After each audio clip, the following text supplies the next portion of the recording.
হ্যাঁ, 25 নাম্বারটা যে কোনো একজন এক্সপ্লেন করো।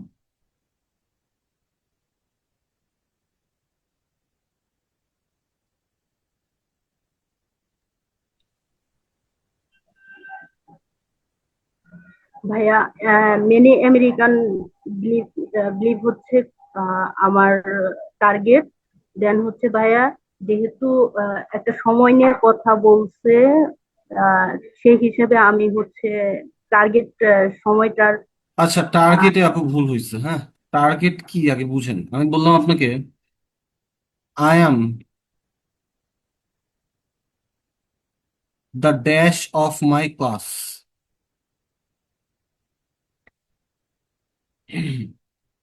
হ্যাঁ, বা আমি বললাম আরো ধরেন যে Maradona is the dash of footballers. ধরেন এখানে আমি বললাম আইডল, এখন আমাকে বলেন তো যে আইডল কাদের আইডল? কাদের আইডল বলুন তো, ম্যারাডোনা। ফুটবলার। হ্যাঁ, সো এই ব্লাঙ্কটা কার সম্পর্কে তথ্য দিচ্ছে? ম্যারাডোনা। ম্যারাডোনা নাকি ফুটবলারদের idol? Oh sorry, footballer. Idol of hmm, দেখছেন? সো এখন প্রশ্নটা হচ্ছে এরা ড্যাশ অফ দ্যাট এজ, এই এজের কি, হোয়াট অফ দ্যাট এজ। আচ্ছা, টার্গেটটা বুঝছেন? হোয়াট অফ দ্যাট এজ, তাহলে এই এজটা হচ্ছে টার্গেট, এই সময়ের কি এরা, বুঝছেন কি? এই জি পর্যন্ত ভাই। বুঝছেন? আচ্ছা, তাহলে এই এজের ওরা কিছু একটা। এক, দ্বিতীয় ব্যাপার, এখন এই এজ সম্পর্কে আমরা এই এজ কোন এজ, যে 18 19, 18 90, এই এজটার বর্ণনা দিচ্ছে আর কি। এখানে কি হইতেছে, ইন্ডিভিজুয়াল ইনিশিয়েটিভ এপিটোমাইজ। এপিটোমাইজ মানে কি জানেন কি? সারাংশ, সামারি সামারি। হ্যাঁ, এরকমই। সারাংশ, সারমর্ম, এর থেকেও একটা সুন্দর মিনিং হচ্ছে আহ দেখেন, এপিটম শব্দের অর্থ হচ্ছে কেন্দ্রবিন্দু। সো এপিটোমাইজ করতেছেন আপনি, এপিটমকে আপনি এপিটোমাইজ অর্থাৎ ভার্ব করতেছেন, অর্থাৎ এই কাজটা ওই সময় এত বেশি ঘটছে যে ওই 18 90-র সময়কালটাকে ডিফাইন করতেছে হচ্ছে আমার ইন্ডিভিজুয়াল ইনিশিয়েটিভ।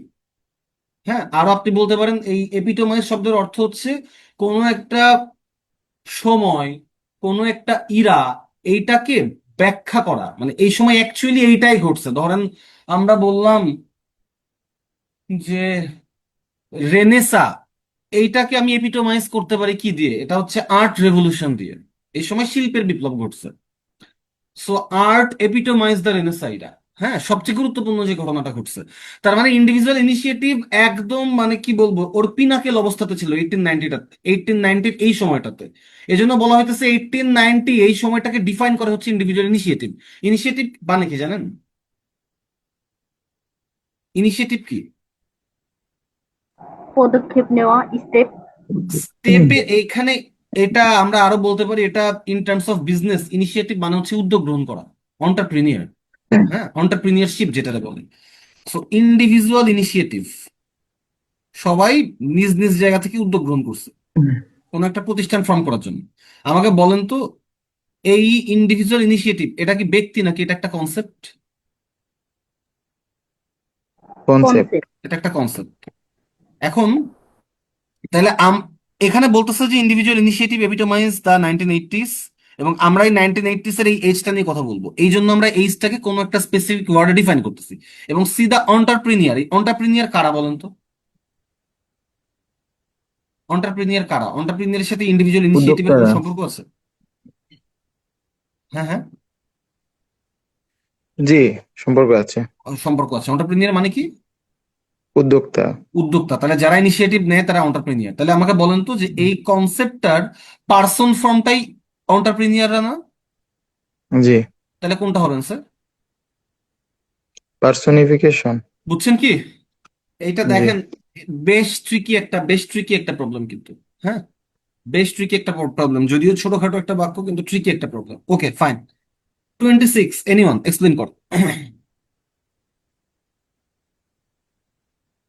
26 ভাইয়া করতে পারি নাই কিন্তু বাকিরা? আমি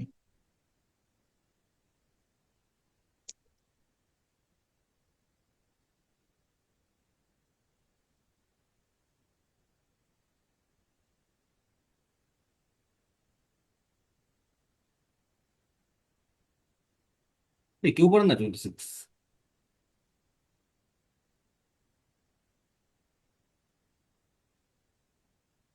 ফাইন। আপনাদের কি ডাবল ব্লাঙ্ক সেন্টেন্স কমপ্লিশন হয়েছে এমনি? মানে করাইছি না এটা? উম, জি ভাই, একটু প্র্যাকটিসের প্রয়োজন ছিল, মানে একটু কম হয়েছে আর কি। উম,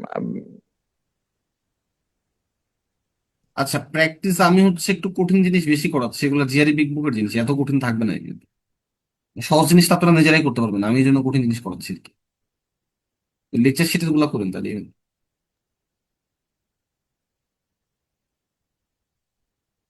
neither the idea of philosopher not the practice of ordinary people. দুইটা আলাদা আলাদা মানুষের কথা বলছে। একটা হচ্ছে ফিলোসোফার, আর একটা হচ্ছে ফিলোসোফারদের প্র্যাকটিস আইডিয়া, আর একটা হচ্ছে আপনার অর্ডিনারি পিপল দের প্র্যাকটিস। অর্ডিনারি পিপলদের practice by themselves dash reality. I don't know এখানে কি বলতেছে। হোয়াট ইনফ্যাক্ট চেঞ্জেস, এই জায়গাটাতে দেখেন। তাহলে neither the idea not the practices of ordinary people can by themselves dash reality, এখানে কোনো একটা ভার্ব বসবো। দেখেন তো এই যে এই ভার্বটা নিয়ে পরের অংশে ব্যাখ্যা দিছে, দেখেন তো কি বলতেছে। হোয়াট ইনফ্যাক্ট চেঞ্জেস রিয়েলিটি, তাহলে এই ব্লাঙ্কটাতে আমরা কি এই রিয়েলিটির কি নিয়ে কথা বলছি বলুন তো। এই ভার্বটা কোনটার সাথে মিনিং দিতে পারে বলেন তো। এখানে দেখেন আইডিয়া কিন্তু শিফট হয় না, এখানে কোলন আছে। কোলন আছে মানে নো শিফট। এবং পরে যে আমরা বলতেছি রিয়েলিটি চেঞ্জ হওয়ার কথা, তাহলে এখানেও আমরা কি নিয়ে কথা বলছি? রিয়েলিটি চেঞ্জ হওয়া নিয়ে। এ পর্যন্ত বুঝছি। প্রথম ব্লাঙ্কে যে আমরা রিয়েলিটি চেঞ্জ হওয়া নিয়ে কথা বলতেছি, এটা বুঝছি। জি। Okay fine.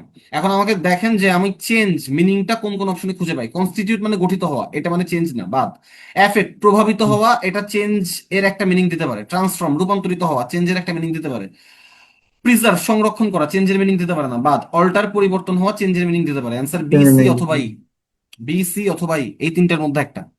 সো এ আর ডি আমরা আর দেখবো না। অ্যান্সার বি সি অথবা ই। আচ্ছা, what in fact changes reality and kindles revolution is the dash of the two. তাহলে এখন এইখানটাতে আসেন, ও বলতেছে neither the idea not the practice of ordinary people. তার মানে আলাদা আলাদা ভাবে ফিলোসোফারদের আইডিয়া বা অর্ডিনারি পিপলদের প্র্যাকটিস কোনোটাই রিয়েলিটিকে চেঞ্জ করতে পারে নাই। তাহলে এই দুইজনের মধ্যে কি ঘটলে চেঞ্জ হয়েছে অ্যাকচুয়ালি বলুন তো। আলাদা আলাদা ভাবে চেঞ্জ করতে পারে না, এরা দুইজন কিভাবে চেঞ্জ করতে পারছে তাহলে? একত্রিত ভাবে। একসাথে চেঞ্জ করতে পারছে।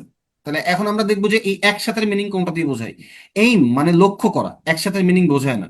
ইন্টারভেনশন হুম। মানে বিঘ্ন ঘটানো, একসাথে মিনিং বোঝায় না। এই যে ইন্টারপ্লে মানে মিথস্ক্রিয়া, একসাথে মিথস্ক্রিয়া ঘটছে। Answer C. বুঝছি? জি। জি ভাই, বুঝতে পারছি। ওকে। এরপরে কোনটা দিলাম? 27। 27 কি পারছেন আপনারা? এক্সট্রোল দিলাম ভাইয়া, হয়েছে কি না এক্সটোল জানি তো না। আন্দাজে দিছেন। এক্সটোল তো হবেই না। এই বাকিরা আর কেউ ট্রাই করছেন 27? এই ক্লাসের এই অবস্থা কেন? শুক্রবার সকালেও কি আপনাদের টিউশনি বা অফিস থাকে? মানে দুপুরের টাইমে অ্যাটেন্ডেন্স কমছে নাই, অজুহাতটা বুঝলাম। যদিও অজুহাত বেশিরভাগ ক্ষেত্রেই মিথ্যা অজুহাত, কারণ হচ্ছে আপনারা চাকরি করেন হাতে গোনা 3 থেকে 4 জন, ব্যাচ ইনরোল আছে 72 জন। মানে এটাও হচ্ছে খুব একটা লজিক্যাল অজুহাত নয়, 3-4 জনের সমস্যা বুঝতে পারি। এই শুক্রবার সকালেও কি অফিস থাকে আপনাদের?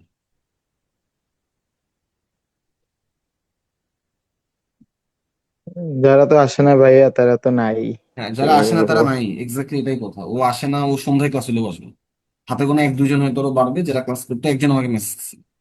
না, আগে ভাইয়া রাতে যখন হইতো তখন তো মোটামুটি রেসপন্ডেন্ট ছিল, এখন একটু কম হচ্ছে দিনে। রাতে রেসপন্ডেন্ট ছিল বলতে তখন আপনাদের সাথে আর একটা ব্যাচের ক্লাস হইতো, এটা হচ্ছে আপনার ওই জব বেসড ব্যাচের কিছু ক্লাস বাকি ছিল, এটা আপনাদের ক্লাসের সাথে ওদের ক্লাস নিয়ে নিছে আর কি। তো তখন কিছু হুম। অ্যাটেন্ডেন্স বেশি পেয়েছে, ওই ব্যাচের ক্লাস এখন আর হচ্ছে না। আচ্ছা। ওইটা একটা রিজন ছিল। আর একটা হচ্ছে মানে রাতে যারা আসতো এদের বেশিরভাগই পোলে বলছে যে ওদের দুপুরে হইলেও সমস্যা নেই, 1 থেকে 2 জন বাদে। ওই 1 থেকে 2 জন আমাকে মেসেজ দিচ্ছে। কিন্তু বাকিদেরটা আমি জানি না, মানে গ্রুপ মেম্বার তো 72 জন। তো রাত্রে যখন আপনি বলতেছেন অনেক বেশি আসতো, তখনও আসতো 15 থেকে 16 জন।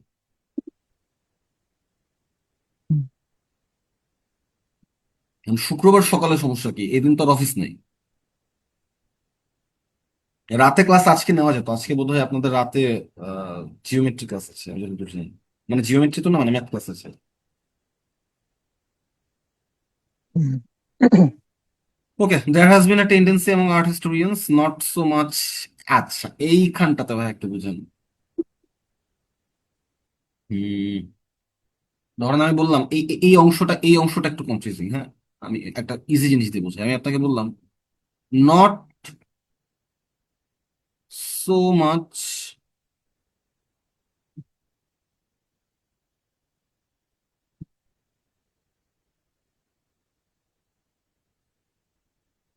Two smell as to eat. আচ্ছা, এটার মানে কি বলতে পারবেন?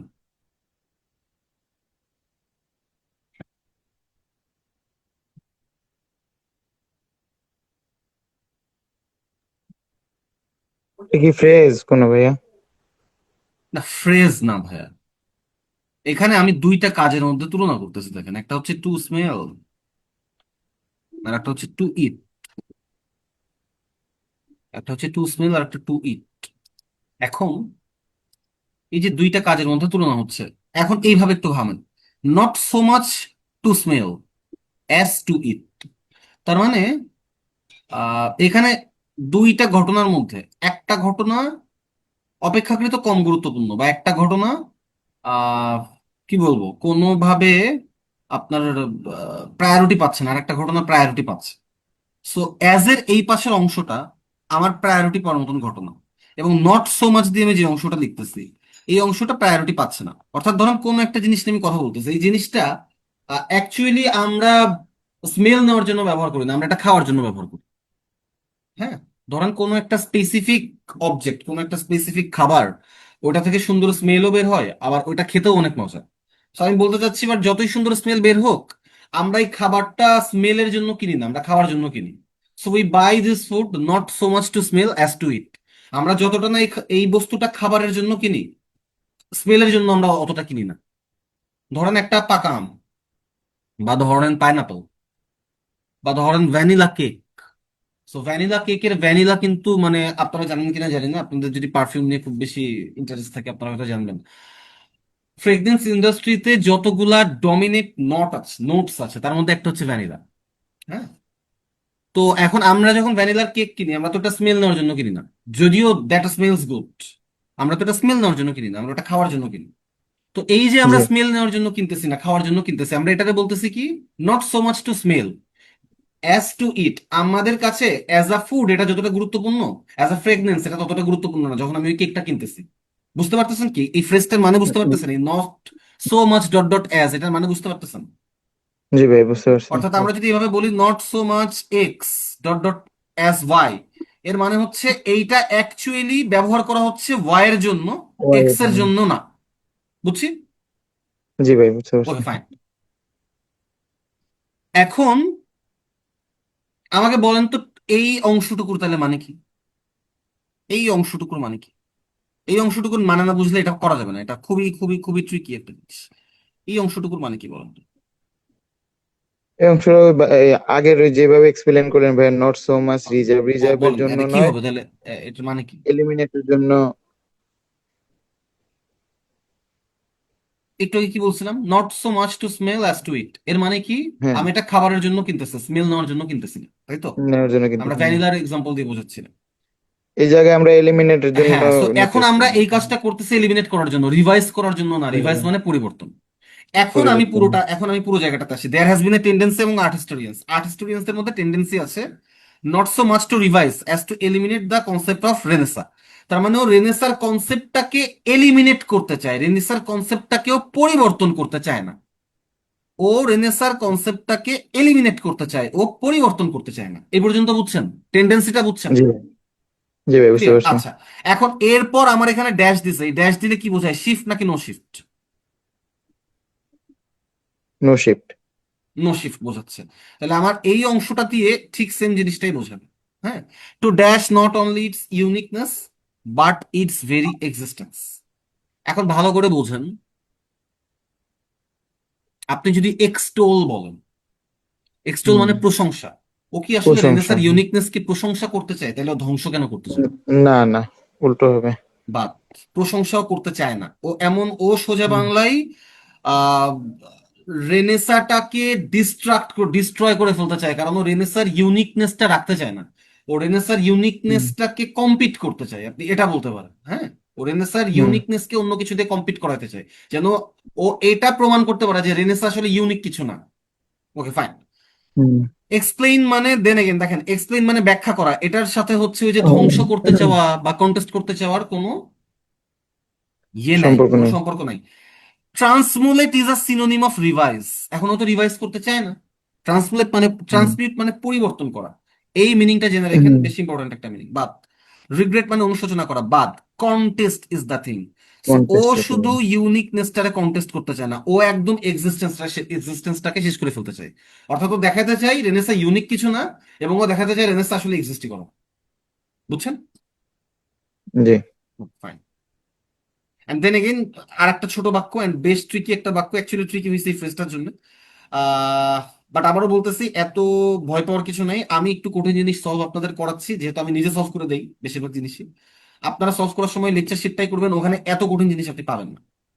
হ্যাঁ, বাট টু ব্লাঙ্কের সাথে কিন্তু একটু পরিচিত হইতে হবে, তা না হইলে একটু ঝামেলা। আমি এই জন্য আপনাদের জিআরই বিগ বুক ওভাবে করতে বলিও নাই। হ্যাঁ, অনেকে আছে, অনেক ব্যাচে হচ্ছে এটা, যেমন আমার হচ্ছে ফার্স্ট ব্যাচে আমি জিআরই বিগ বুক দিছি, কারণ ওরা 1 বছর ধরে প্রেপ নিচ্ছে। অনেকের আছে অনেক কিছু শেষ, ও হয়তো হচ্ছে আপনার ক্র্যাক সেট শেষ করে ফেলছে। তো ওদেরকে সলভ করার জন্য আমি জিআরই বিগ বুক আপলোড দিয়ে দিছি। জিআরই বিগ বুক সেকেন্ড ব্যাচে আপলোড দিছি কিনা আমি জানি না, ওই যে সেন্টেন্স কমপ্লিশনের পার্টটা। বাট দেন এগেন, যদি আপলোড দিয়ে থাকি বা যদি আপনি করতে চান, মেক শিওর আপনার ওই সেটের জিনিসপাতি সব করা, তা না হলে আপনার জিআরই বিগ বুক করার দরকারই নেই।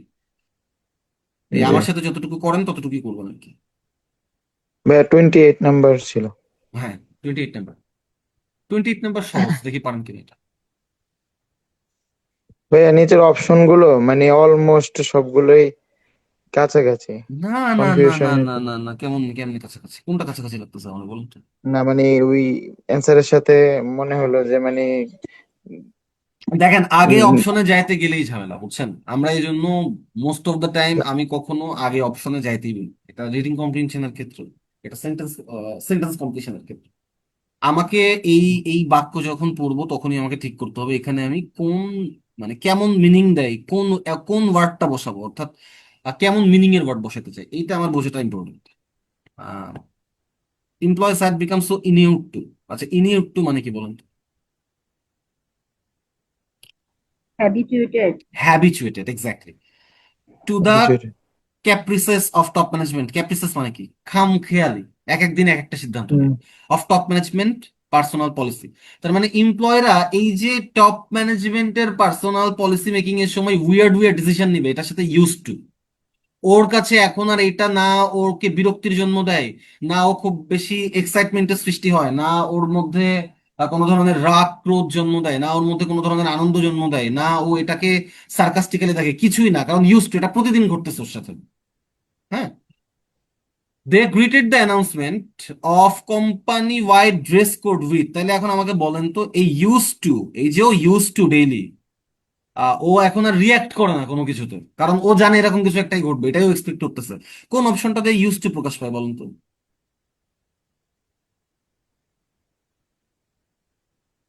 একে একে আসেন। অ্যাস্টনিশমেন্ট মানে অত্যাশ্চর্য হয়ে যাওয়া, হ্যাঁ, না, আশ্চর্য হবে না বলতে এটা। পারেন। সো বাদ, এটাতে তো আপনি ইউজ টু টাইপ কোনো এক্সপ্রেশন তো এটা না, কারণ আপনি তো অবাক হয়েছেন। এখন আপনি তো অবাক হবেন না, কারণ হুম। আপনি তো ইনিউড। রেজেন্টমেন্ট মানে ক্রোধ বা বিরক্তি, বাদ। অ্যাপ্রিহেনশন মানে ভয়, বাদ। কনফিউশন মানে সংশয়, বাদ। ইম্প্যাসিভিটি নিষ্ক্রিয়।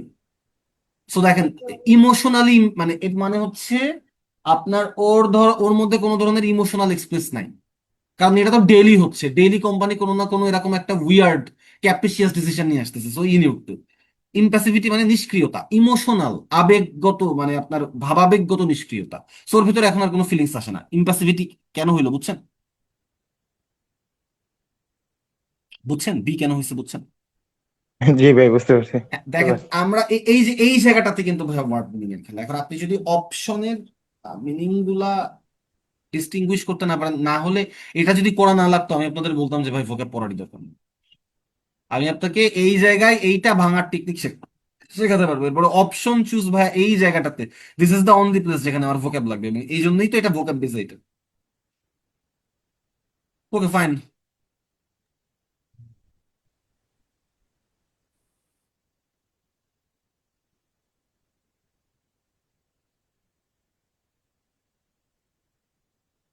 ওকে 30 করেন।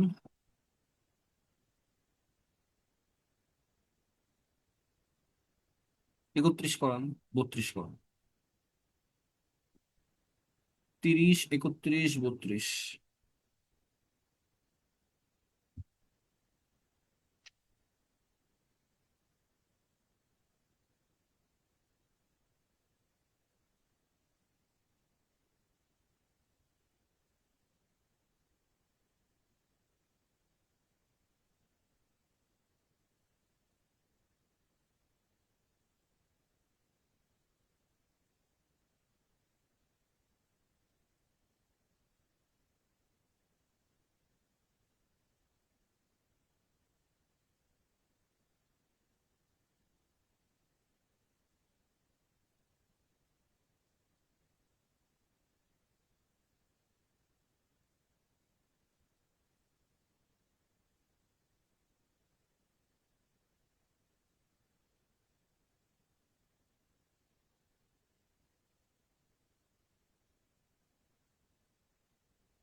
আচ্ছা, ওই এমবিএ ব্যাচ 2, এমবিএ ব্যাচ 1 কালকে কোনো ম্যাথ ক্লাস আছে? আর থাকলে কখন আছে?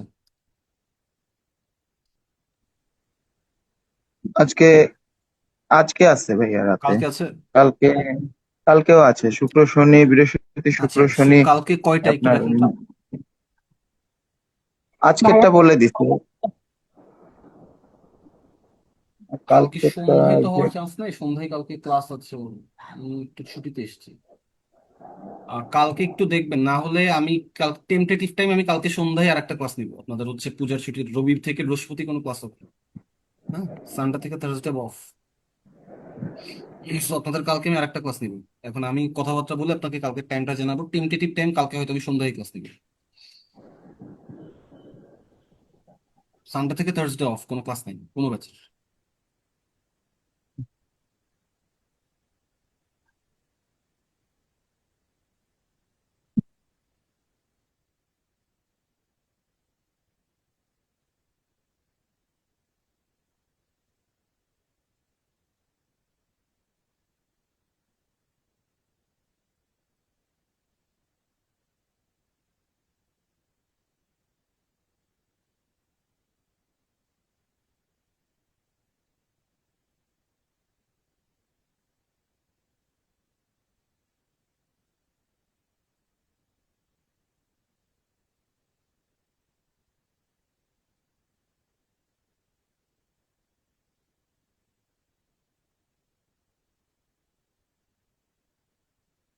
আচ্ছা বলেন 30 নম্বর কি হবে, সহজ এটা। সি, ভাইয়া ডোমিনেটেড। বলছে ডোমিনেটেড কোন ওয়ার্ডটা দেখে বোঝা যায়? এখানে দেখেন গ্রেটেস্ট অ্যাসেন্ডেন্সি, অ্যাসেন্ডেন্সি মানে হচ্ছে কর্তৃত্ব, ডমিনেন্সি। সো জাস্ট আমরা এটা এখানে বসেছি। হ্যাঁ, এবং পুরো বাক্যে কোনো শিফট ঘটে নাই, কমা আছে, এখানটাতে একটা ফ্রেজ আছে, এখানটাতে হচ্ছে একটা আপনার অ্যাডভার্বিয়াল মডিফায়ার আছে, তো পুরো বাক্যে কোনো শিফট ঘটে নাই। আর জাস্ট আমরা গ্রেটেস্ট অ্যাসেন্ডেন্সি এই জায়গাটা এখানে রিপ্লেস করছি। তো যেহেতু আপনার ফিকশন গেইন গ্রেটেস্ট অ্যাসেন্ডেন্সি, অর্থাৎ ফিকশন ওই যে কল্পকাহিনীতে যেহেতু কল্পকাহিনী কল্পকাহিনী যেহেতু ওই সময়টাতে একটা কর্তৃত্ব দেখাইছে, তার মানে ওই সময় প্রিন্ট, ওই এজটাতে প্রিন্টেরও কর্তৃত্ব ছিল, প্রিন্ট মিডিয়াটারও কর্তৃত্ব ছিল, ওই সময় তো রেডিও রেকর্ডিং ছিল না। সো ডমিনেটেড, হ্যাঁ। 31 বলেন।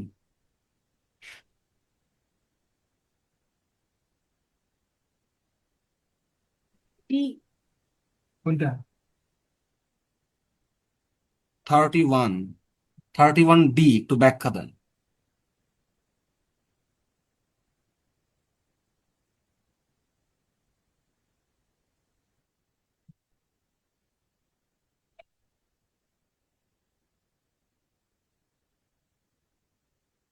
আমাকে বলতে পারবেন এই দুইটা ব্লাঙ্কের মধ্যে সম্পর্ক কি?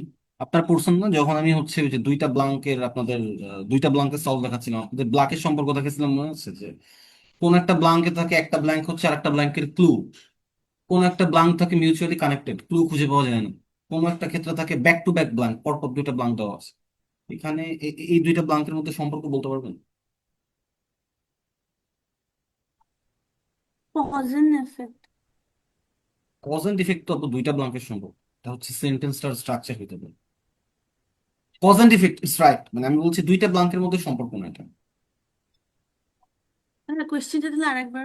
হ্যাঁ, একটা দুইটা ব্লাঙ্ক দেখেন, যখন আপনারা ডাবল ব্লাঙ্কে গেছেন আমি আপনাদের তিনটা সম্পর্ক দেখাইছিলাম। ডাবল ব্লাঙ্ক মানে দুইটা ব্লাঙ্কের মধ্যে কি কি সম্পর্ক থাকতে পারে।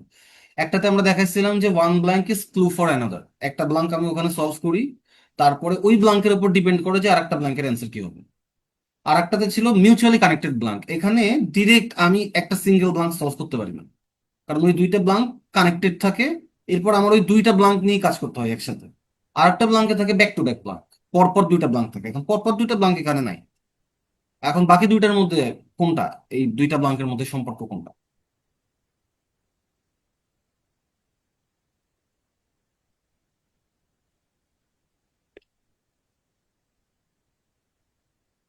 এইটা একটু অ্যাপ্রোচটা ঠিক করে দেখেন, নিজে থেকে যদি অ্যান্সার বের করে ফেলতে পারেন এত কিছু না ভেবে, ইটস পারফেক্টলি ফাইন, আমি আপনাদের জাস্ট এক্সপ্লেন করার জন্য বলতেছি।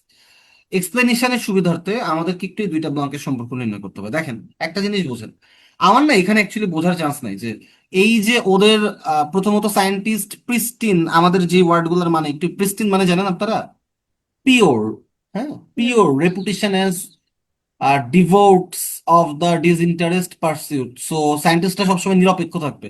ও আমাকে অ্যাকচুয়ালি এই জায়গাটাতে এটা বলছেন, আমি এত লাইন বাই লাইন মিনিং করতে যাব না, আপনাদের জন্য আমি জাস্ট বলে দিলাম প্রিস্টিন মানে হচ্ছে পিওর, হ্যাঁ, যার ভিতর কোনো ধরনের ওই যে নিষ্কলঙ্ক যেটাকে বলে, নিষ্কলুষিত।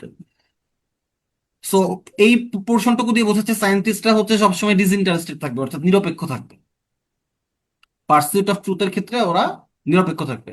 হ্যাজ বিন ড্যাশ, এখন এই রেপুটেশনটা বাড়ছে নাকি কমছে আমি এই জায়গাটাতে জানি না, আমার এটা অ্যাজিউম করার সুযোগ নেই।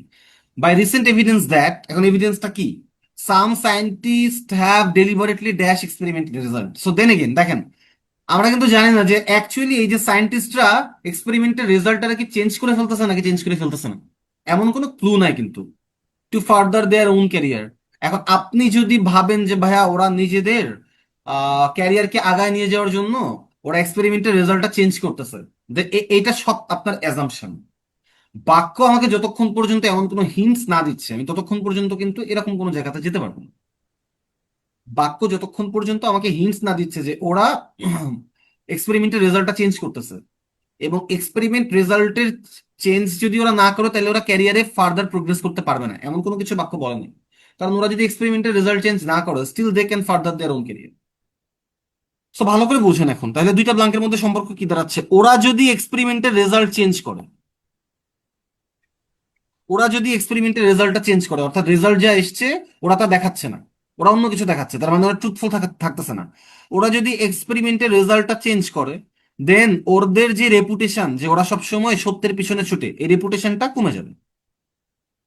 ওরা যদি এক্সপেরিমেন্টের রেজাল্ট যা আছে তাই রাখে, চেঞ্জ না করে, তাহলে এই রেপুটেশন কমবে না, বরং রেপুটেশনটা আরো বাড়বে। বাড়বে। তার মানে এইটাকে আমরা বলতে পারি মিউচুয়ালি কানেক্টেড ব্লক। বুঝছেন? এখানে আমি প্রথমে একটা ব্লাঙ্ক সলভ করবো এবং এরপরে ওই ব্লাঙ্কটার সলিউশনের ওপর পরবর্তী ব্লাঙ্কটার অ্যান্সার ডিপেন্ড করবে। এখানে কিন্তু এই সুযোগটা নাই, দুইটা ব্লাঙ্ক কানেক্টেড, হয় সিনারিও 1 তা না হলে সিনারিও 2। বুঝছেন? এখন আমাকে এই দুইটা অপশনই দেখতে হবে, এই দুইটা অপশনের মধ্যে কোনটাও বলছে। বোঝা গেল? জি। ফাইন।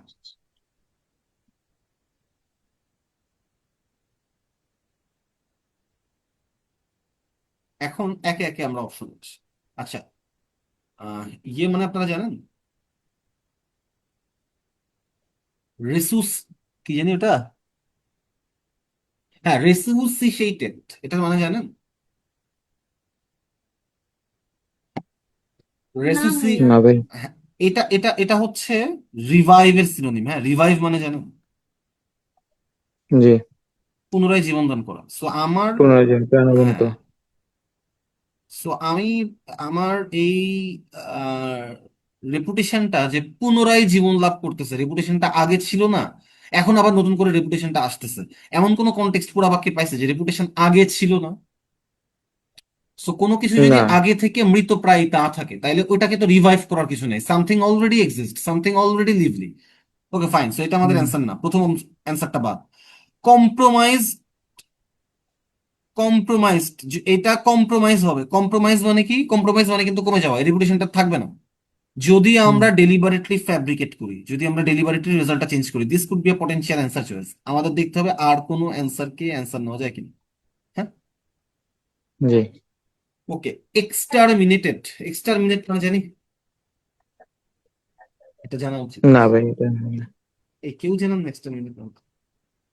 হ্যাঁ, কন্টিনিউ। ডিস্ট্রয়, শেষ ধ্বংস হয়ে হয়ে যাও। যাওয়া। হ্যাঁ, ধ্বংস হয়ে যাওয়া। অ্যান্ড দেন এগেন দেখেন, এক্সপেরিমেন্টের রেজাল্ট যদি আপনি রেপ্লিকেট করেন, রেপ্লিকেট মানে হচ্ছে একদম রেজাল্ট যেটা সেটাই আপনি হুবহু কপি করছেন, এখানে কোনো চেঞ্জ আসে নাই। রেপ্লিকেট মানে হচ্ছে একটু কপি। সো আপনি যদি এক্সপেরিমেন্টের রেজাল্ট যেটা আছে সেটাই দেন, তাহলে তো আমাদের রেপুটেশন এক্সটারমিনেট হওয়ার কোনো চান্স নাই। So this is not the answer. Okay, এটা ভ্যালিডেশন পাবে যদি আমি সুপ্রেস করি, যদি আমি রেজাল্টটাকে চাপায় দেই। সো প্রথমত রেজাল্টকে সুপ্রেস করা যায় না, রেজাল্টকে সুপ্রেস করা যায় না। এখন আমি এখানে সুপ্রেসকে আরেকটা সেকেন্ডারি অর্থে ব্যবহার করতে পারি, সেটা হচ্ছে আমি রেজাল্টটা ঢেকে রাখবো, রেজাল্টটাকে দমায় রাখবো, হুম। মানুষের কাছে যাইতে দিব না। হ্যাঁ, তো দেন এগেন দেখেন, আমি একটা রেজাল্টটা সুপ্রেস করে রাখছি, একটা জিনিস মানুষের জানা উচিত, ওটা আমি মানুষকে জানাচ্ছি না। তো তাহলে কি আমার ওই রেপুটেশনটা থাকবে? ট্রুথফুলনেস, রেপুটেশন থাকবে না। বাট ও আমাকে দেখাচ্ছে যে না, তাহলে রেপুটেশন ভ্যালিডেশন পাবে, তো সম্পর্কটা হচ্ছে না, বাদ। Okay, deliberately publish experimental result, then again এখানে সমস্যাটা কোথায় দেখেন? সমস্যাটা হচ্ছে রিইনফোর্স। রিইনফোর্স মানেও ব্যাপারটা রিভাইভের মতো, যে পুনরায় এটাকে ইন্ট্রোডিউস করা। বাট আমাদের কি পুরা কনটেক্সটে এমন কিছু ছিল যে আগে একবার রেপুটেশন নষ্ট হয়েছে? যদি আগে কোনো কিছু নষ্ট না হয়, আগে কিন্তু কোনো কিছু দমে না থাকে, এটাকে তো রিইনফোর্স করার কিছু নাই। This is something already in world, already in the game. So এটাকে আবার পুনরায় রিইনফোর্স করার কিছু নাই। হ্যাঁ, পুনরুত্থান, তো পুনরায় উত্থান কেন করবো? এটা তো অলরেডি এক্সিস্ট করে। সো রিইনফোর্স এই শব্দটাতে ঝামেলা আছে। সো এ নাম্বার হবে না, অ্যান্সার ডি। বুঝছি? জি ভাই, ওকে বুঝতে ফাইন। পারছি। 32 খুবই খুবই খুবই সোজা, বলুন।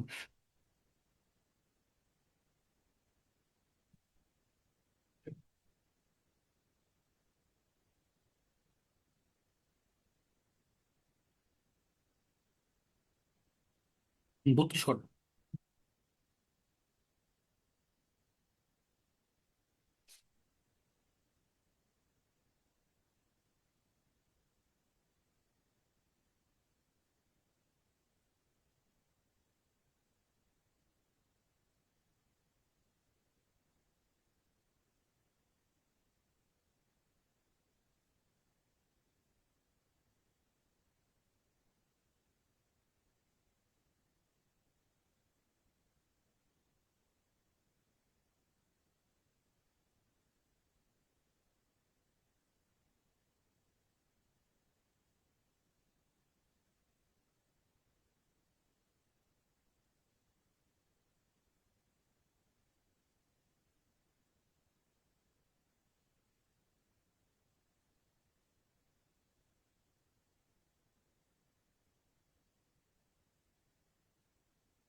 আচ্ছা, কি সাহিত্যে আপনারা 32 পারেন নাই?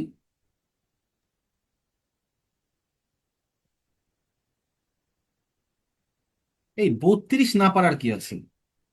নাকি বুঝেন অলদো কেমন ফ্ল্যাট। টেন্সের সম্পর্ক কেমন? হ্যাঁ, ফ্ল্যাট। অলদো সম্পর্ক কেমন? অপোজিট না সিমিলার? অপোজিট। অপোজিট। অপোজিট। এরপরে আমার বলতেছে ইনিশিয়াল ফ্যাসিনেশন।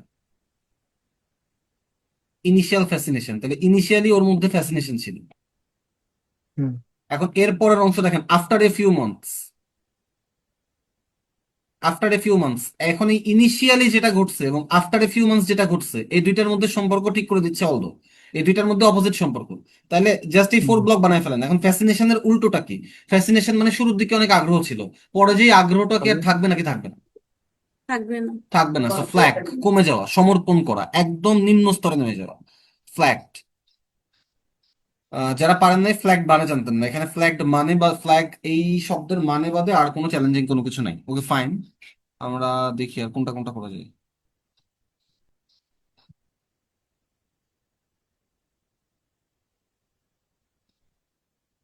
35 করেন।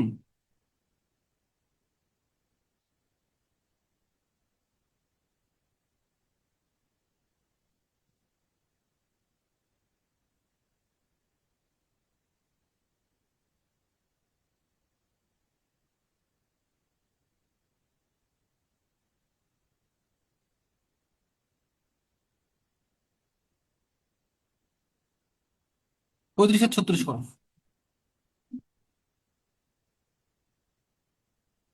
35 এবং 36।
হ্যাঁ বলেন, 35 কি হবে?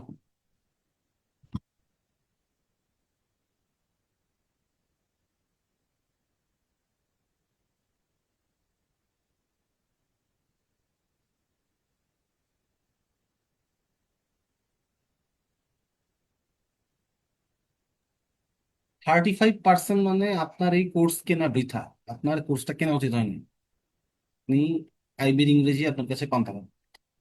35 যদি আপনি আমাকে লজিক্যালি বুঝিয়ে ফেলতে পারেন, আমি ধরে নিব এই কোর্সটা কেনা আপনার জন্য একদম রিডান্ডেন্সি হয়েছে, আপনি ক্ষুধায় এই কোর্সটা কিনছেন। জিআরই বিগ বুকে যতগুলো প্রবলেম দেখছি তার মধ্যে অন অফ দ্য ট্রিকিয়েস্ট প্রবলেম এই 35।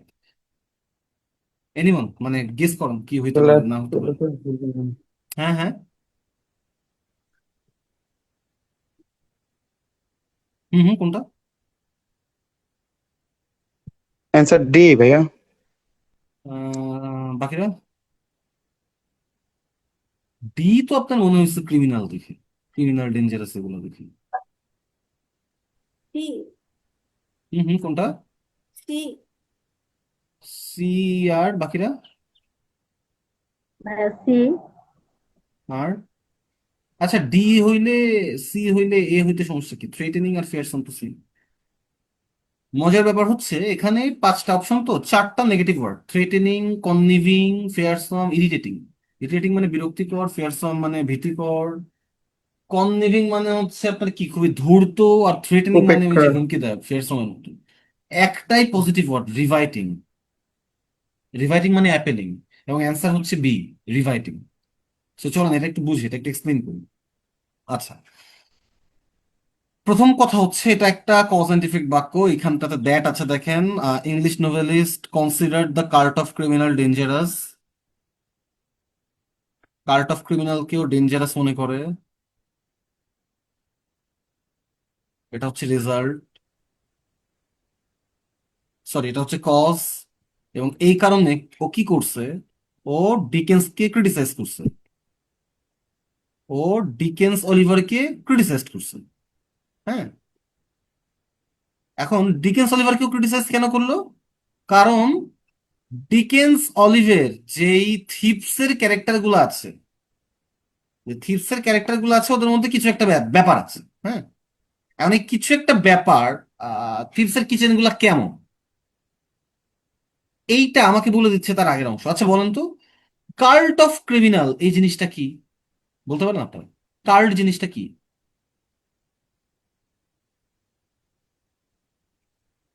কাল্ট জিনিসটা কি জানেন?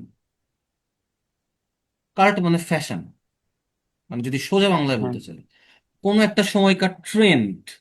হ্যাঁ, কোনো একটা জায়গার আইকন, কোনো একটা স্পেসিফিক জায়গার। ধরেন আপনাদের প্রত্যেকটা স্কুলের কোনো বিখ্যাত টিচারের কোনো বিখ্যাত একটা ডায়লগ ছিল, এবং ধরেন ওই স্পেসিফিক ডায়লগটা আপনি যদি স্কুলটাতে পড়েন তাহলে ওই স্পেসিফিক ডায়লগটা আপনি জানবেন। হ্যাঁ, জাস্ট একটা সিম্পল এক্সাম্পল দিই। আমাদের পুলিশ লাইন স্কুলে দিলীপ স্যার বলে একটা স্যার ছিল। দিলীপ স্যার হচ্ছে অঙ্কের ইসডাব্লিউ করে না নিয়ে গেলে ওই যে দুইটা আঙুলের মাঝখানে কলম রেখে মোড়া দিত। দিলীপ স্যার এটাকে বলতো মধু মোড়া। তো আপনি যদি মধুমোড়া শব্দের সাথে পরিচিত না হন তার মানে আপনি কখনো পুলিশ লাইন স্কুলে পড়েন নাই। সো দিলীপ স্যার এন্ড এই মধুমোড়া এই শব্দটা হচ্ছে আপনি বলতে পারেন পুলিশ লাইন স্কুলের একটা কার্ড। আমি জাস্ট কার্ড জিনিসটা এক্সপ্লেন করলাম আপনার কাছে। কার্ড কি বুঝছেন? কার্ড জিনিসটা কি বুঝছেন? জি ভাই, বুঝতে পারছি। কার্ট অফ দ্য ক্রিমিনাল মানে হচ্ছে আপনি ক্রিমিনালকে ট্রেন্ডি বানাই ফেলছেন, আপনি ক্রিমিনাল ব্যাপারটাকে খুব আকর্ষণীয় করে ফেলছেন। এখন দেন ভালো করে বুঝেন, এমনি এমনি কিন্তু কোনো কিছু কাল্ট হবে না। কোনো কিছু যদি খুব অর্ডিনারি একটা ঘটনা হয়, হ্যাঁ, ধরেন আমি এটা বলতে পারি না যে পুলিশ লাইন স্কুলে গণিত হোমওয়ার্ক করা লাগতো। এই যে গণিত হোমওয়ার্ক করা, this can not be a cult, কারণ প্রত্যেকটা স্কুলে প্রত্যেকটা কলেজে গণিত হোমওয়ার্ক করে নিয়ে যাওয়া লাগে। So hmm. When we are making anything a cult, this is a very appealing thing. আমি আপনাদের কাল্টের আরো কিছু এক্সপিরিয়েন্স দিই। আপনারা একদম কাল্ট অফ ক্রিমিনালের এক্সাম্পল দিই। আহ দেখেন এই ক্রিমিনালদের কাল্ট করার সাথে মানে আমি প্রথম পরিচিত হই হচ্ছে মারিও পুজোর গডফাদার এই বইটা পড়ে, অ্যান্ড এই মুভিটা দেখে, গডফাদার ট্রিলজি মুভিটা দেখে। গডফাদার কি খুব ভালো জিনিস? নর্মালি আপনাদের কি মনে হয় গডফাদার যে এ কি খুব ভালো না, বিষয়? না। গডফাদার ট্রিওলজিতে Godfather is the protagonist. So ভালো করে বুঝেন, আপনারা কি প্রোটাগনিস্ট আর অ্যান্টাগনিস্ট এই দুইটা টার্মের সাথে পরিচিত? অ্যান্টাগনিস্ট সম্পর্কে শুনছি ভাইয়া, আচ্ছা, প্রোটাগনিস্ট দেখেন, সম্পর্কে। এককালে মুভিতে বলাটা হইতো হিরো আর ভিলেন, বুঝছেন? হিরো আর ভিলেন এই দুইটা টার্ম ছিল। সো যে হিরো একদম pure, hero is a symbol of good things and villain is a symbol of bad things. আচ্ছা, এরপর এই যে হিরো আর ভিলেন এই কনসেপ্টটা আস্তে আস্তে ব্লার হইতে শুরু করে। হ্যাঁ, ব্লার কখন হইতে শুরু করলো আমি আপনাকে এটাও বলি। আমি যখন কোনো কিছুকে ডিরেক্ট হিরো বলতেছি, he is suppose to be good, but things get boring. মানুষজন এই যে ভালো হিরো দেখতে দেখতে ক্লান্ত।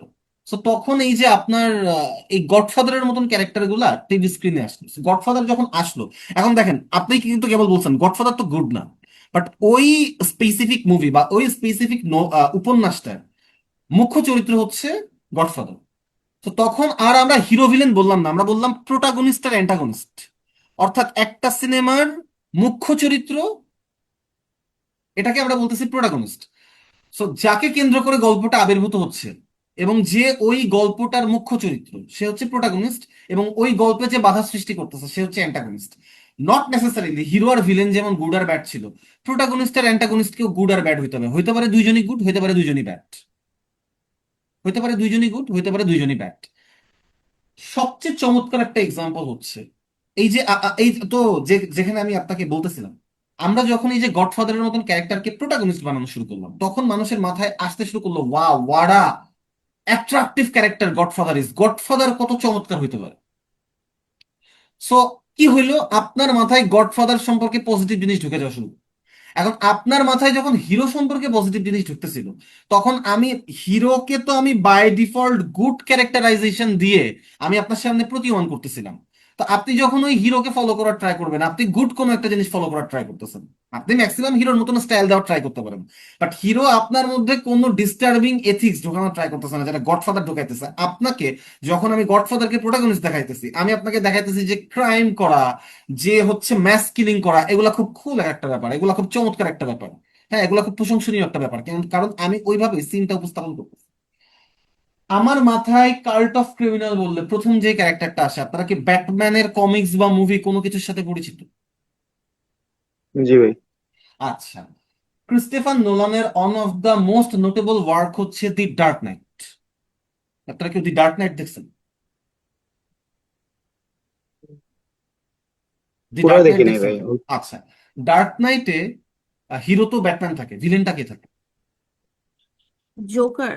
জোকার ভিলেন থাকে। এই জোকারকে নিয়ে যত বেশি চর্চা, জোকারকে নিয়ে যত বেশি মুভি, মানুষের টি শার্টে, মানুষের ওয়ালপেপারে, মানুষের হচ্ছে কাভার পিকে যত বেশি জোকার স্থান পাইছে, আপনি কি ব্যাটম্যানকেও এত বেশি স্থান পাইতে দেখছেন? আহ, দিস ইজ হোয়াট না উই ভাই। Mean by cult of criminal. আমি একটা নেগেটিভ ক্যারেক্টারকে মানে লিটারেলি ওরশিপ করা শুরু করে দিচ্ছি। আপনি চিন্তা করেন যে আমি একটা ভিলেনকে আমার কাভার পিকে রাখতেছি, হিরোকে না। এখন ভাই এইগুলা সমস্যা কি দেখেন, ওই যে আপনার উইলিয়াম থেকেরারি যেই কথাগুলো বলছে, এগুলা খুব চমৎকার কথা। আমি যখন আহ, বড় হওয়ার পরে আরেকবার দি ডার্ক নাইট দেখলাম, আমি ছোটবেলায় একবার দি ডার্ক নাইট দেখছি, তখন এটা আমার কাছে ছিল জাস্ট ব্যাটম্যান আর জোকারের মারামারি। আমি যখন বড়বেলায় দি ডার্ক নাইট আরেকবার দেখছি ভার্সিটিতে ওঠার পর, স্পেশালি সেকেন্ড ইয়ারে, আমি প্যারা খেয়ে গেছি, আমি হিউম্যান সিভিলাইজেশনের প্রতি বিশ্বাস হারাই ফেলছি। কারণ জোকার পুরা মুভিতে যে মেসেজ দিয়ে গেছে, এগুলা খুবই ডিস্টার্বিং মেসেজ। প্রত্যেকটা মেসেজ মানে আমাদের যে হিউম্যানিটি নিয়ে যে বড়াই, ওই বড়াইটাকে জাস্ট হিট করছে, যে human being is by default a bad species. প্রত্যেকটা সিনেও এটা বুঝাইছে, ইভেন লাস্ট পর্যন্ত। যদিও at the end of the movie Christopher Nolan দেখাইছে যে ব্যাটম্যান জিতছে, আমার কাছে ব্যাটম্যান জেতে নেই। আর আমি জাস্ট আপনাকে লাস্ট সিনটা ব্যাখ্যা করি। লাস্ট সিনে কি ঘটে? লাস্ট সিনে হচ্ছে ধরেন দুইটা জাহাজ, দুইটা শিপ, বুঝছেন? সো দুইটা শিপ, ধরেন শিপ এ আর শিপ বি। একটা শিপে হচ্ছে সবাই ভালো, একটা শিপ জোকার ভালো মানুষকে আটকে রাখছে, সবগুলা ভালো মানুষ সোসাইটির, আপনার খুব নোবেল নোবেল প্রফেশনাল মানুষকে আটকে রাখছে। আর একটা শিপে ও হচ্ছে আপনার সোসাইটির ক্রিমিনাল গুলারে আটকে রাখছে। হ্যাঁ, শিপ এ আর শিপ বি, একটাতে খুব নোবেল মানুষজনদের আটকে রাখা, আর একটাতে ক্রিমিনাল মানুষকে আটকে রাখা। দুইটাতেই একটা করে টাইম বোমা রাখা, দুইটাতেই একটা করে টাইম বোমা রাখা। অর্থাৎ এই বিতেও একটা টাইম বোমা রাখা, এতেও একটা টাইম বোমা রাখা। এই বি এর টাইম বোমার রিমোট কন্ট্রোলটা হচ্ছে এ শিপের মানুষদের কাছে, এবং এ টাইম বোমার আপনার এই রিমোট কন্ট্রোলটা হচ্ছে বি শিপের মানুষদের কাছে। এখন ও কি দেখাতে চাইছে, জোকার এখানে কি দেখাতে চাইছে? জোকার ব্যাটম্যানের কাছে প্রমাণ করতে চাইছে যে এই যে আমরা বলি নোবেল বিং, এই যে আমরা বলি নোবেল হিউম্যান বিং বা ক্রিমিনাল, সোসাইটির সবাই ক্রিমিনাল, ওদেরকে যদি আপনি এখন একটা সিচুয়েশনে দাঁড় করান, ওইখানে জোকার প্রমাণ করতে চাইছে এই যে ও একটা আপনার টাইম বোমা সেট করছে এবং নোবেল মানুষদের হাতে ও হচ্ছে ওই রিমোট কন্ট্রোলটা রাখছে। নিজেরা বাঁচার জন্য ও এখন ক্রিমিনালদের ওই যে ওই বোমটা ব্লাস্ট করতে চাবে, এবং এই যে নোবেল মানুষটা ক্রিমিনালদের মেরে ফেললো, তখন ওই ক্রিমিনাল আর নোবেল মানুষের মধ্যে কোনো পার্থক্য থাকলো না, এরাও তো খুনি। এইটা জোকার দেখাইতে চাইছে। ঝামেলাটা হচ্ছে মুভিটাতে দেখাইছে কেউ ওই রিমোটটা টেপে নাই। মুভিটাতে দেখাইছে রিমোটটা কেউ টেপে নাই, মুভিটাতে দেখানো ট্রাই করতেছে অ্যাকচুয়ালি মানুষ ভালো। মুভিটাতে দেখাইছে ব্যাটম্যান জিতে গেছে। আমার মতন লাখ লাখ অডিয়েন্সের কাছে ওই সিনে ব্যাটম্যান জেতে নাই, কারণ আমরা প্রত্যেকে, ইন্টারেস্টিংলি আমরা প্রত্যেকে, আমি যতজনের কাছে শুনছি, আমরা প্রত্যেকে নিজেদেরকে এই নোবেল মানুষের বোটে কল্পনা করছি, এবং কল্পনা করে দেখছি যে ওই বোটে যদি আমি থাকতাম, আমি যে রিমোটটা টিপে আসতাম, কারণ আমার বেঁচে থাকা লাগবে। And for me Joker wins. So আপনি যখন নিজের কাছে একটা ক্রিমিনাল ক্যারেক্টারকে জিতাই দিচ্ছেন, তখন আপনার কাছে মনে হইতেছে যে ভাই ক্রিমিনাল ক্যারেক্টারটা তো ওরশিপ করার মতন কোনো কিছু। And this is the problem. এই প্রবলেমটা বহু আগে হচ্ছে আপনার এই উইলিয়াম থেকেরারি কনসিডার করছে, যে এই ক্রিমিনাল ক্যারেক্টার গুলাকে যদি কাল্ট বানানো হয়, ক্রিমিনাল ক্যারেক্টার গুলাকে যদি কাল্ট বানানো হয়, তাহলে ব্যাপারটা খুবই থ্রেটেনিং। এটা হিউম্যান সিভিলাইজেশনের জন্য ডিস্টার্বিং। এখন কাল্ট অফ দ্য ক্রিমিনাল জিনিসটা তো বুঝছেন, বুঝছেন না? জি ভাই, কার্ট অফ দ্য বুঝতে ক্রিমিনাল জিনিসটা বুঝছেন? কার্ট অফ দ্য ক্রিমিনাল মানে এখন ভাই cart of the criminal this is the most practice thing. এখন আর হিরো ভিলেন নাই। বাংলাদেশের মুভিগুলো তো এখন দেখবেন সাকিব খানের ডিরেক্ট নায়ক থাকেন। সাকিব খানের যে মুভিগুলো রিসেন্টলি খুব প্রশংসনীয় হয়েছে, খুব কমার্শিয়াল সাকসেস পাইছে, প্রত্যেকটা মুভিতেই Shakib Khan was the biggest villain. ওই মুভিটার ওই স্টোরিটার সবচেয়ে বড় ভিলেন হচ্ছে সাকিব। হ্যাঁ। সো আপনি বুঝেন just cart of the criminal কোন জায়গাতে চলে গেছে এখন। যে একটা মুভির হিরো ক্যারেক্টারটা হচ্ছে এখন ওই স্পেসিফিক মুভির বিগেস্ট ভিলেন। আপনারা যদি কেউ সাউথ ইন্ডিয়ান মুভি দেখেন, এই জিনিসটা আরো বেশি করে দেখবেন আর কি, যে hero is the biggest villain. আপনারা বোধহয় কেজিএফ দেখছেন। সো কেজিএফ এ যদি আপনি এখন নিউট্রাল লেন্স থেকে চিন্তা করেন, কেজিএফ এর রকি ভাই ওকে খুব ভালো মানুষ ছিল। মানে আপনি নর্মালি একটু ভালো খারাপের স্ট্যান্ডার্ড দিয়ে মাপেন তো ওকে খুব ভালো মানুষ ছিল। না। তো এখন আপনি পাগল হয়ে গেছেন কেজিএফ 3 কবে আসবে। তো আপনি বুঝেন, আপনি এই রকি ভাইয়ের পপুলারিটির লেভেলটা বুঝেন। So this is what we mean by cult of the criminal. এখন এই ক্রিমিনাল গুলা কাল্ট হইতেছে কখন বলেন তো? এই ক্রিমিনাল গুলাকে কি যদি আমি অর্ডিনারি বানাই, নাকি এটা খুব আমি অ্যাট্রাক্টিভ অ্যাট্রাক্টিভ হিসেবে হচ্ছে দর্শকগুলোর সামনে নিয়ে আসি? আমি ক্রিমিনাল গুলাকে যদি অর্ডিনারি জাস্ট অ্যানাদার ক্রিমিনাল রাখি, তাহলে কি ওরা কাল্ট হবে? নাকি ক্রিমিনাল গুলা যদি খুব অ্যাট্রাক্টিভ কোনো অ্যাপিয়ারেন্স নিয়ে আসে, তাহলে কাল্ট হবে? অ্যাট্রাকটিভ ওয়েতে আনলে অ্যাট্রাকটিভ কাল্ট হয়ে ওয়েতে যাবে। আনলে কাল্ট হবে। তাইলে অলিভার টুইস্ট কি করতেছে? তাইলে এই যে আমি, এই যে এই উইলিয়াম থ্যাকেরারি কেন অলিভার টুইস্টকে, কেন হচ্ছে অলিভার টুইস্টকে ক্রিটিসাইজ করছে? কারণ ও ওর থিপস গুলাকে কি হিসেবে রিপ্রেজেন্ট করছে বলেন তো? ওর থিপস গুলাকে ও কিভাবে দেখাইছে? ওর থিপস গুলাকে ওর গল্পে কিভাবে কিভাবে হবে? দেখাইছে? খুব অ্যাট্রাকটিভ ওয়েতে দেখাইছে। ও দেখাইছে যে থিপস গুলা তো খুব কুল, খুব চমৎকার। এই থিপস হ্যাঁ গুলাই তো হ্যাঁ, অ্যাকচুয়ালি হিরো। হ্যাঁ। So for making the character in the thieves kitchen so riveting. বুঝছেন? জি ভাই। ভাই এখানে দ্যাট হওয়ার কারণে আমি ধারণা করছিলাম যে আপনার সেম নো চেঞ্জ শিফট হবে এরকম কিছু, এই জন্য আর কি ওই দেখেন, শিফট আপনার কিন্তু হয় ইয়ার নাই, নো চেম্বার। চেঞ্জই আছে। আপনি এই যে এই থিফকে যখন দেখেন, থিফ গুলা রিভাইটিং, থিফ গুলাকে আপনি রিভাইটিং ওয়েতে প্রেজেন্ট করছেন, ইজ ইকুয়াল টু আপনি এদেরকে কাল্ট অফ ক্রিমিনালে পরিণত করছেন। So William cult of criminal এই আইডিয়াটাতে ভয় পায়, এবং ও ডিকেনকে ক্রিটিসাইজ করছে, কারণ ডিকেন এই থিফ গুলাকে যখন রিভাইটিং বানাইছে, ওই থিফ গুলা একটা এই কাল্ট অফ ক্রিমিনালে পরিণত হয়েছে। বুঝছেন কি? জি ভাই, বুঝতে পারছি। Okay fine. Last one. নামাজ কালাম আছে আমাদের, এটা করে শেষ করে দিব আমরা। আচ্ছা, 36 আপনাদের পারা উচিত বলুন তো, এটা এত জটিল কিছু না।